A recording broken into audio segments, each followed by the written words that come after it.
صلاح الدین ایوبی، جن کا پورا نام صلاح الدین یوسف ابن یعقوب تھا اور ان کے والد کا نام نجم الدین ایوب تھا، انہی کے نام کے اوپر ایوبی سلطنت کہی جاتی ہے۔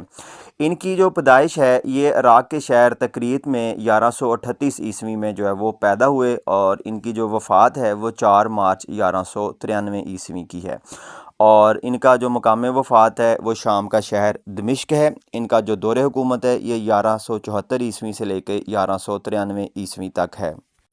ان کا دور حکومت یوں تو تقریباً 20 سال ہے، اور ان 20 سالوں میں انہوں نے بیت المقدس کو جو ہے وہ فتح کیا، اور جو تیسری ان کی صلیبی جنگ تھی، بڑی مارکۃ العراء جنگ، اس میں جو ہے کامیابی سے انہوں نے عیسائی دنیا کے اوپر جو ہے وہ اپنی ایک داغ بٹھا دی۔ یہ شام کے شہر دمشق میں اموی مسجد ہے، ان کے قریب جو ہے وہ ان کا مزار ہے۔ جب انہوں نے بیت المقدس کو فتح کیا تو صلیبی دنیا میں ایک جہاد صلیب کی لہر اور شہرت و ناموری کی ہوس یورپ کے شہنشاہوں، بادشاہوں، شہزادوں، نائٹوں، کاؤنٹوں، رہبروں، سرداروں، شہسواروں کو بحر روم کے ایشیائی ساحل پر لے آئی، اور برطانیہ کے رچرڈ کی قیادت میں انہوں نے اپنی تلواریں بلند کیں اور صلاح الدین کو پیغام بھیجا کہ ہم بہت سے بادشاہ ہیں اور تم اکیلے ہو، یروشلم سے نکل جاؤ ورنہ ہم تمہیں نیست و نابود کر دیں گے۔ یہ بات ان کی واقعی ٹھیک ہے۔ جب انہوں نے اکٹھے ہو کر حملہ کیا تو صلاح الدین ایوبی کا کسی مسلمان حکمران نے ساتھ نہیں دیا۔ بغداد میں جو خلیفۃ المسلمین بیٹھے تھے وہ آرام سے وہاں پہ بیٹھے رہے، اور پھر ایک وقت آیا کہ ایک ساحلی شہر کے محاصرے سے مسلمانوں نے تنگ ہو کر 2 لاکھ چاندی کی اشرفیاں دے کر عیسائیوں سے معاہدہ کیا۔ فرزند ایشیا نے اس کے جواب میں انہیں جواب دیا کہ میرے ایشیا کی سرزمین تمہاری قبروں کے لیے بہت وسیع ہے۔ موجودہ اسرائیل میں تبریز شہر کے قریب مقام حطین جو ہے وہاں پہ مسلمانوں اور عیسائیوں کے درمیان تیسری صلیبی جنگ جو ہے وہ لڑی گئی، جس سے جو ہے وہ مسلمانوں کو فتح ملی اور انہوں نے بیت المقدس جو ہے اس کو فتح کیا۔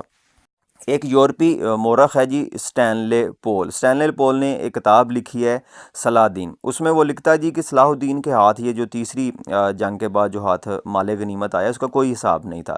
جنگی قیدی بھی بے انداز تھے، اور صلاح الدین نے تمام تر مال غنیمت کے 3 حصے کیے۔ ایک حصہ جنگی قیدیوں میں تقسیم کیا، اور دوسرا حصہ اپنے صبا اور غریبوں میں تقسیم کیا، اور تیسرا حصہ مدرسہ نظام الملک کو دے دیا، کیونکہ انہوں نے اسی مدرسے سے جو ہے وہ تعلیم حاصل کی تھی، انہوں نے خود کچھ نہیں رکھا۔ جنگی قیدی جو ہیں وہ رہا ہو کر صلاح الدین کے کیمپ میں جو ہے وہ جمع ہو گئے، اور انہوں نے صلاح الدین کی اطاعت جو ہے وہ قبول کر لی۔ یوں صلاح الدین کی کشادہ ظرفی کی وجہ سے اس کے جو دشمن ہیں وہ بھی اس کے حلیف بن گئے۔ اور یہ اسٹینلے پول ہی اپنی کتاب میں لکھتا ہے جی کہ دمشق میں ایک خوبصورت محل جو ہے وہ تعمیر کیا گیا، تو جب انہوں نے محل دیکھا تو اس پر ایک نگاہ ڈالنے کے بعد کہا کہ ہمیں یہاں ہمیشہ نہیں رہنا، یہ مکان اس شخص کے مطلب کا ہرگز نہیں ہو سکتا جو کہ موت کا منتظر ہو۔ اور اسٹینلے پول یہ بھی لکھتا ہے کہ رچرڈ جب بیمار ہوا تو سلطان نے خود جا کر اس کا علاج کیا، کیونکہ سلطان جو ہے وہ ایک بہت اچھے طبیب بھی تھے۔ یوں تو ایوبی سلطنت فلسطین، شام، اردن، لبنان اور مصر تک جو ہے وہ پھیلی ہوئی تھی، لیکن جب سلطان صلاح الدین ایوبی کا انتقال ہوا تو قرض لے کر ان کے کفن دفن کا انتظام کیا گیا، اور ان کی تدفین نہایت سادگی کے ساتھ کر دی گئی۔ اور ان کی ذاتی جائیداد کا جب حساب کیا گیا تو پتہ چلا 1 گھوڑا، 1 زرہ، 1 دینار اور 36 درہم کے علاوہ ان کے پاس کچھ نہیں تھا۔ شدید خواہش کے باوجود وہ حج نہ کر سکے۔